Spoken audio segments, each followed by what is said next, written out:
So we went to Paradise Island off the coast of Nassau in the Bahamas with Discovery for Shark Week.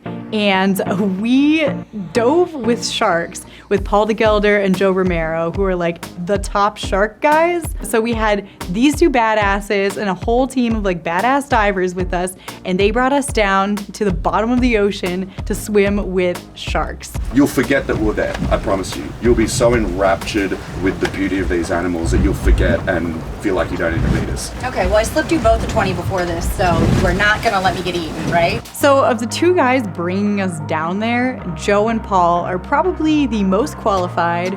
Paul was attacked by a shark and lost his arm and leg, so he has like already been through what it's like to, as he says, not look like food. It's my first time swimming with sharks. What is my like go-to move to not get eaten? We spoke about it yesterday.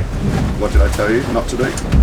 Not to look like food. That's incredibly vague though. Well, what does a fish do? It swims away, moves erratically. Okay. That's food. So you don't want to do that. You don't want to have your hands flashing around. You don't want to be wiggling your toes even though they're being fins, or, just be calm, breathe, nestle down on your knees and just watch the show. If anyone's tussled with a shark and come out on top, I think that they can guide me down to a relatively simple dive. Hold up. Yeah, I did it accidentally the other way. Perfect. No, oh my God. I know, I'm screwing up at a very simple stage.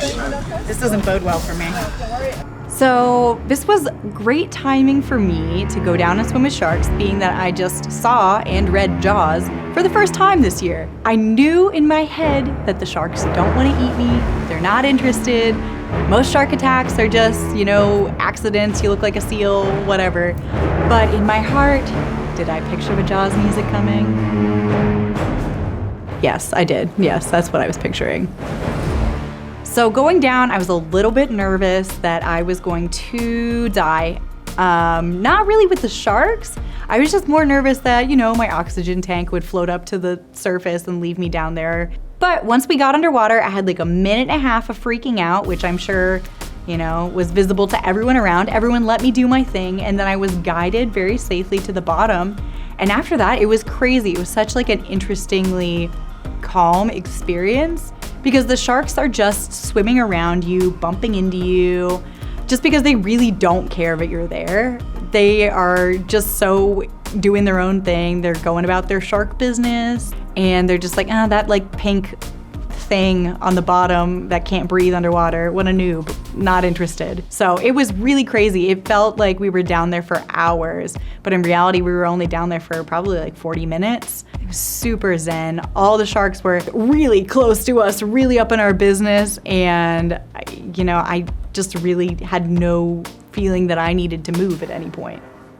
So they were drawing in the sharks by holding up pieces of fish and kind of waving it about like a maestro. And luckily for me, someone was watching my body closer than I was, because one of those pieces of fish got picked up by a shark, and then that shark dropped it, and they dropped it right by my knee. I didn't see it at all, but I got yanked backwards by one of the guys down there. And I turned around and looked like, dude, what the hell? Like, what? Just yanked me. I almost fell over. And he pointed at the fish that was right where my knee was. I was like, okay. So that was a little bit of a close call, but can't have blamed the shark if it went for it. There was like a cheeseburger basically on my knee. I owe my leg to that guy. I probably should send him like a thank you note or like a gift basket or something. This definitely changed my opinion on sharks. I always knew intellectually that they're not really interested in humans, but also never wanted to ever encounter one ever. But after meeting them and, spending time with them down where they live and seeing just how uninterested they are in attacking or being aggressive unless, you're a fish or something that they actually want to eat, I'm just like reinvigorated with wanting to tell people that they don't really need to be afraid of sharks and that we need to actually protect them. They should be afraid of us because we're the ones who are killing them. After this trip, I'm going to be insufferable at parties because I now have the most interesting story, and anyone else who tells any other story is immediately going to get one-upped. So, sorry everyone. You might not be able to actually get down there with the sharks, but you have the next best thing coming to your TVs so soon. Shark Week kicks off July 28th on Discovery. It's got so much awesome programming, so you have to tune in and see all the sharky goodness. Oh my god, that was amazing.